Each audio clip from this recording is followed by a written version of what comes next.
estamos de volta e eu queria perguntar uma coisa que é difícil às vezes, né, Sebastião? A gente comentou no bloco anterior desse autoconhecimento. As coisas externas, né, e as pessoas, elas acabam atrapalhando, ajudando, nesse processo? Tudo faz parte desse processo. Inclusive, nós queremos fazer uma correção. O Marcelo Marques é a pessoa mais dócil que conhecemos. Foi uma brincadeirinha, né? Assim como o Fernando, o Vitor, né? Todos os colaboradores aqui da TV Mundo Maior. A Neuza Marques, que está ali. Então, nós estamos agradecendo esse pessoal do Planeta Marques e outros que estão colaborando. Então, Foi só uma brincadeira, viu? exato. Então, esse processo, né, ele é muito interessante quando nós percebemos que tudo que existe faz parte. Então, eu posso aproveitar todas as situações e tirar algo muito nobre, muito agradável. Vamos dar um exemplo. Se eu percebo que alguém está fazendo alguma coisa equivocada, na minha visão, que para ele está perfeitamente normal, se eu já trabalhei no meu universo, eu não o condeno, eu o compreendo. Mas se eu estou olhando algo ou alguém fazer alguma coisa que eu julgo ser equivocada, que estaria prejudicando-me, sou eu que preciso, vamos assim, ajustar as minhas lentes. Porque o meio propõe certas situações para ver como eu reajo. Por isso nós fizemos a brincadeirinha com o Marcelo, para ver se realmente ele era dócil ou se tinha um leão escondido dentro dele. E vimos que não tinha, né? É um ser iluminado. Então nós percebemos que as situações ocorrem para ver como nós nos posicionamos a respeito delas. Vamos dar um exemplo. Alguém, como nós estamos vendo aí na internet, pega um gatinho, tira o corinho dele inteirinho vivo para ficar olhando para o rostinho. Esse ser não sabe que ele está gravando isso no DNA dele, que ele vai passar pela mesma situação para gravar a experiência contrária. Hoje ele causa dor. É um instrumento útil para que aquele animal grave no seu psiquismo, para que a população grave no seu psiquismo o que não devemos fazer. Então Deus permite que isso aconteça porque Ele está no comando e sabe o que há de melhor para dar a lição para nós. Por exemplo, agora, o que faríamos nós se colocasse esse jovem que fez esta crueldade? O que faríamos nós com ele? Tenho certeza que alguns de nós lincharíamos, ou faria a mesma coisa. Sim. E seríamos melhor do que ele? Com certeza não, muito né, pior, Sebastião? porque pelo conhecimento que já temos, porque nós não faríamos com o animal, mas faríamos com o ser humano? O animal está preparando para ser humano amanhã, para aprender como ele não vai fazer quando ele se humanizar. Então, ele está passando por situações para ensinar como não fazer. Então, ele escolheu o elemental, escolheu passar por aquela provação. Então, ele está apto, ele está pronto para aquilo, para dar uma lição a nível de humanidade. Então, se eu não tenho coragem de fazer com o animal, eu preciso pensar duas vezes quando eu digo com o pensamento sem ser expressado, porque o pensamento vai e atinge o alvo. Quando eu digo com a emoção que não foi verbalizada, mas a flecha partiu. Ou quando eu disparo uma palavra que eu posso destruir uma vida. Às vezes isso é muito mais violento do que decepar a vida de um animal. Sim. Então nós não percebemos essas diferenciações. Então entender que aquele ser está num estágio primitivo, porque alguém que está num estágio moral mais avançado jamais faria uma coisa dessa. Agora, a nossa compaixão de um ser como esse, e a nossa compaixão pelo elemental que se sujeitou à situação para que o outro registrasse, porque naquele momento ele está no segundo estágio, porque no primeiro estágio ele mataria o gato sem piedade para ser o seu almoço, porque ele precisa sobreviver. Agora, no segundo estágio, ele já mata pelo prazer, ele já tortura pelo prazer. E é um segundo estágio de evolução, porque ele está buscando valores para construir a sua emoção. Só que no terceiro estágio, daqui a pouco, alguém vai fazer aquilo com ele. Vai começar a tirar a pele dele por calúnias, porque não precisa tirar a pele física dele, só de caluniá-lo, de aprisioná-lo naquilo que ele é inocente. ele já vai começar a sentir na pele, como nós falamos, Sim. o mesmo que ele fez o animal sofrer. E mais tarde, quando essas emoções se aprimorarem e transformarem em sentimentos, ele vai sentir mágoas terríveis e ele próprio vai se destruir pela mágoa, porque ele vai gerar câncer.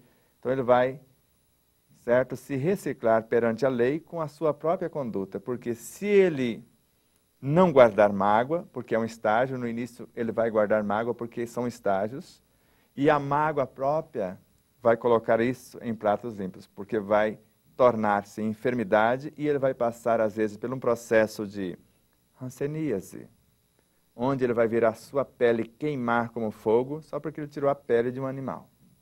Então ele vai sentir isso na própria pele para registrar no seu psiquismo, para que nas próximas etapas, quando ele estiver a ponto de exercitar o que nós chamamos de tolerância, de compaixão, de piedade, de perdão, aí ele vai ver a situação e agora ele vai agir diferente. Ele não vai permitir se ofender, porque ele já passou pelos estágios, já registrou na sua própria pele e assim por diante. Então são vários estágios que esse ser vai galgando e se nós soubermos desses estágios, nós não vamos nos chocar. Mas o que faríamos nós, por exemplo, como fizeram seres numa cidade muito violenta, pediram para a população, em determinado horário, orar. 30% a menos na criminalidade. Então, baixou 30% num determinado período que a população começou a orar. E se fosse todo o tempo, orando pelo pensar, pelo sentir, pelo falar, pelo agir, com certeza no futuro, naquela cidade, não ia ter crime algum. Então, nós vamos vendo as situações ocorrerem fora, para ver a nossa conduta interna, para ter um termômetro onde eu me encontro, porque se eu quiser matar o outro que está fazendo uma atrocidade, eu ainda estou um pouquinho pior, eu não tive a oportunidade de fazer o que ele está fazendo.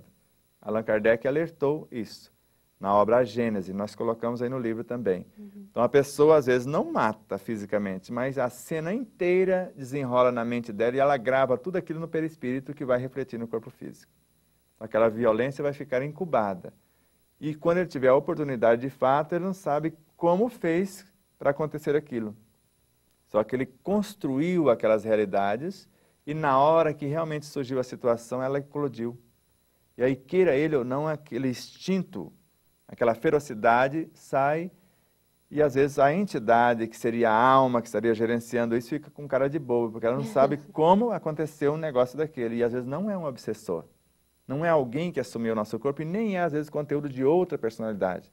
É da somatória de pensamentos negativos, de julgamentos, de coisas que faríamos, né, se estivéssemos, né, permissão de fazer, como linchar alguém que assassinou outro alguém, por exemplo. Tá. Sebastião, a gente ouve muito falar, por exemplo, o chefe é arrogante, nossa, meu chefe é super arrogante e tal.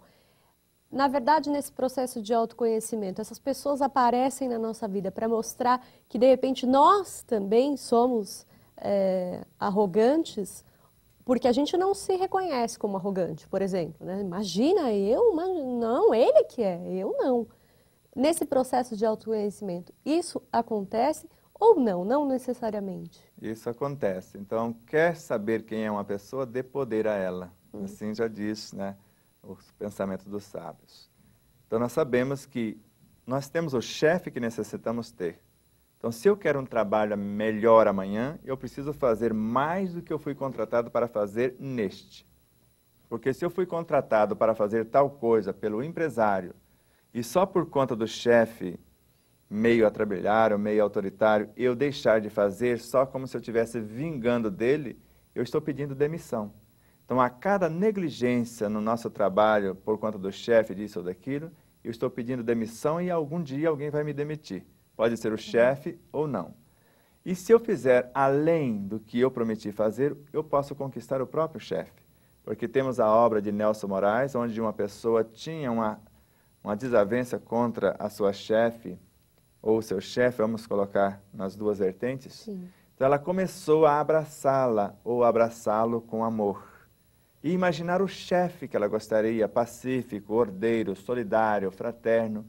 E a coisa foi amenizando. Ela viu que aquela violência estava partindo mais dela do que do chefe. E no Evangelho segundo o Espiritismo mostra isso.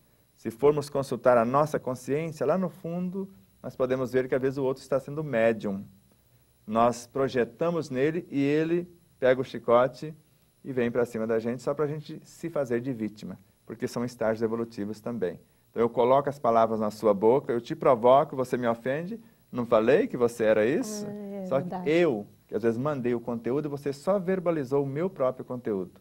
Tanto que nós temos na psicologia espírita, um mecanismo, quando eu converso com você, por exemplo, você está com dificuldades, você vai colocando situações a nível consciencial e eu vou verbalizando para você. Aí você fica bem no final e... Mas como você fez? Eu falei, eu só te lembrei do que você já tem, porque todos esses conteúdos que eu falei para você são seus. Eu só acessei o que você ainda não conseguiu acessar. Então as informações estão dentro de você. Por isso que nós, nesse autoconhecimento, nesse autodescobrimento, na busca desse auto-amor, essa auto-realização, para concluirmos a nossa auto-iluminação e nos tornarmos anjos, que é só o primeiro estágio de uma outra trajetória, essa beleza é uma complexidade? Pode ser, mas com Jesus tudo é simples e natural. Então, às vezes, a complexidade no sentido de difícil é nós que criamos pela nossa ignorância diante da situação ou da relação em si. E até o medo, né, de crescer. Ah, é difícil, não vou fazer porque não vou crescer, né? Bom, a gente vai para um rápido intervalo e daqui a pouquinho a gente volta.